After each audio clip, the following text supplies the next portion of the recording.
नमस्कार दोस्तों। आज मैं आपको पायल के बारे में बताऊंगा, जिसे हम पाजेब भी बोलते हैं। इंग्लिश में क्या बोलते हैं मुझे नहीं पता, बट हिंदी में हमारे हिंदू धर्म में इसे पाजेब और पायल बोला जाता है। जो हमारे घर की औरतों की शोभा बढ़ाती हैं, उनके 16 श्रृंगार में उनको गिना जाता है। कोई पतली पायल पहनता है, कोई मोटी पायल पहनता है, लेकिन सभी महिलाएं जिनकी शादी हो चुकी है वो पायल पहनती हैं। तो क्या कारण है कि पायल पहना जाता है? अगर देखा जाए साइंस का कारण, तो एक कारण है कि पैरों में चांदी पहनने से ब्लड का सर्कुलेशन जो है वो सही रहता है, शरीर में दर्द नहीं होता, विशेषकर पैरों में दर्द नहीं होता। तो दर्द ना होने का क्या कारण है कि दर्द क्यों ना हो? भाई पायल क्यों पहना दी गई? ऐसा क्या होता है कि दर्द हो और दर्द को रोका जाए? तो उसका एक कारण है कि हमारे हिंदू समाज में, हमारे सनातन धर्म में, वैसे मैं नहीं जानता बाकी कौन पायल पहनता है कौन नहीं पहनता, अब तो सभी शौक से पहनते हैं, बट चांदी हर कोई नहीं पहनता। यहाँ पर चांदी के पायल की बात है। चांदी के पायल में विशेषता ये होता है कि एक तो वो आपका ब्लड सर्कुलेशन सही रखता है, और दूसरा ये होता है कि वो जब हमारे घर की लड़कियां ब्याह कर अपने ससुराल में पहुंचती हैं तो उनको काम भले कम पड़े, लेकिन उनको दौड़ाया बहुत जाता है घर में। कभी इधर आ जाओ, कभी उधर आ जाओ, कभी एक गिलास पानी दे दो, कभी कपड़े धो दो, कभी छत पर चली जाओ, कभी नीचे आ जाओ। कहने का मतलब उन बच्चियों को, जो नई नई बच्चियां होती हैं, शादी करके ब्याह के जाती हैं। अब खैर ऐसा समाज हो गया है कि ये सुधार हुआ है कि एक एज के बाद जब लड़की थोड़ा हष्ट पुष्ट शरीर से तंदुरुस्त हो जाए और उसकी एज 18 क्रॉस कर जाए तब शादी हो, ये बहुत अच्छी बात है। लेकिन पहले ऐसा नहीं होता था। पहले 10 साल, 8 साल, 9 साल लड़कियों की शादी, 11-12 साल लड़कियों की शादी हो जाती थी। बहुत जगह के संस्कारों में ऐसा था कि शादी के कुछ समय बाद उनकी विदाई होती थी, और कुछ जगह ऐसा था कि शादी के साथ साथ विदाई हो जाती थी। तो पायल पहनने की आवश्यकता इसलिए होती थी कि उन बच्चियों को थकान कम से कम लगे। उनके पैर नाजुक होते थे, वो चलती रहती थीं, तो इसलिए उनको पायल पहनाया जाता था चांदी का, कि उनको थकान कम हो, उनके पैरों का दर्द ना हो और ब्लड का सर्कुलेशन सही रहे, ताकि वो अपने दिन को, अपनी दिनचर्या को सुरक्षित तरीके से चला पाएँ। दूसरा कारण ये है कि हमारे यहाँ जब शादियाँ होती हैं भारतवर्ष में, तो गौरी शंकर की पूजा की जाती है। गौरी शंकर की पूजा करने का यहाँ पर ये मतलब है कि जो भगवान महादेव भोलेनाथ हैं, उनको चांदी बहुत पसंद है।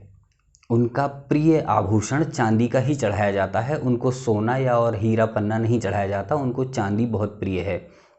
जिसके कारण से माता पार्वती हमेशा चांदी धारण करके रखती हैं। एक ये भी कारण है जो धार्मिक है कि हाँ, बच्चियों को चांदी पहनाई जाती है।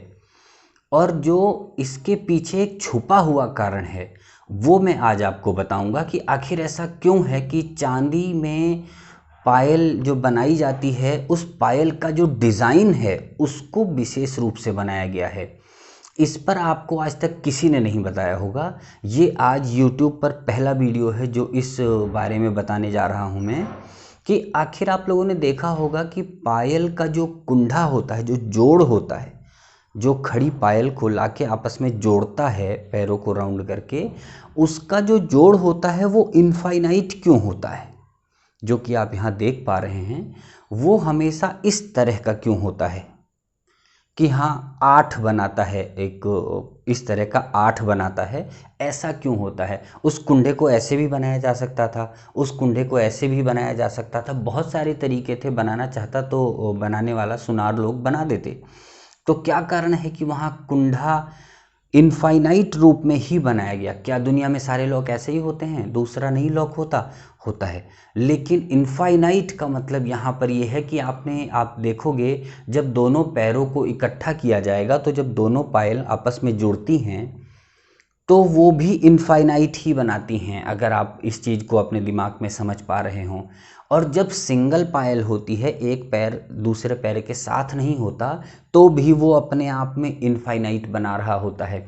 इनफाइनाइट का यहाँ पर ये मतलब है कि जैसे माँ जगदम्बा का सुहाग यानी कि भगवान भोलेनाथ अनंत कोटि हैं, ब्रह्मांड नायक हैं, मतलब देवादिदेव अनादि हैं।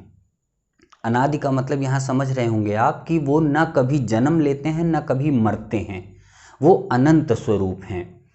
यानी कि अमरता का वरदान उन्हें है, या कह लो कि उन्हें अमृत प्राप्त है। आप कुछ भी कह सकते हैं, कहने का मतलब बहुत संक्षेप में है कि वो अमर हैं, उनका विनाश नहीं होता, वो अविनाशी भूत भावन भोलेनाथ हैं।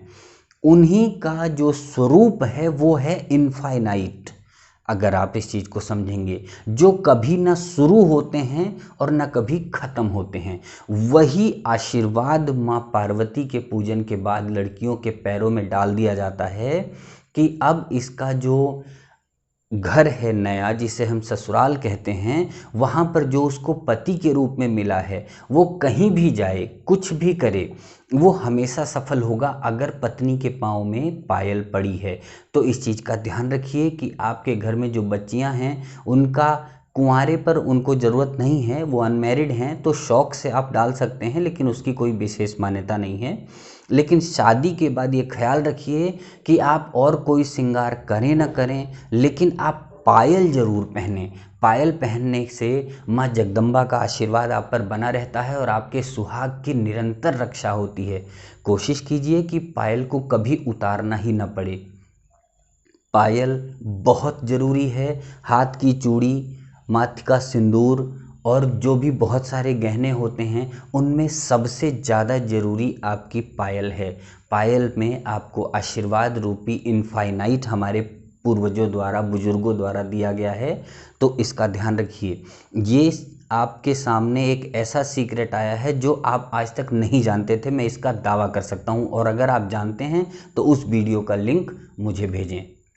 मेरी ईमेल आईडी डिस्क्रिप्शन में है। ये इनफाइनाइट ही है, लेकिन और ध्यान रखिए, एक विशेष बात का ध्यान रखिए कि अगर आपका सुनार आपको जो पायल दे रहा है बना के, उसमें कोई ऐसा लॉक लगा है जिसमें कुंडी लगी है या कोई किसी और तरह का लॉक लगा है, तो उसे कहिए कि मुझे उस तरह की ही पायल चाहिए जिसमें इनफाइनाइट लॉक होता है, जिसे ऐसे ऐसे घुमा के खोला जाता है, जिसका फ़ोटो मैंने अब तक कई बार दिखाया है।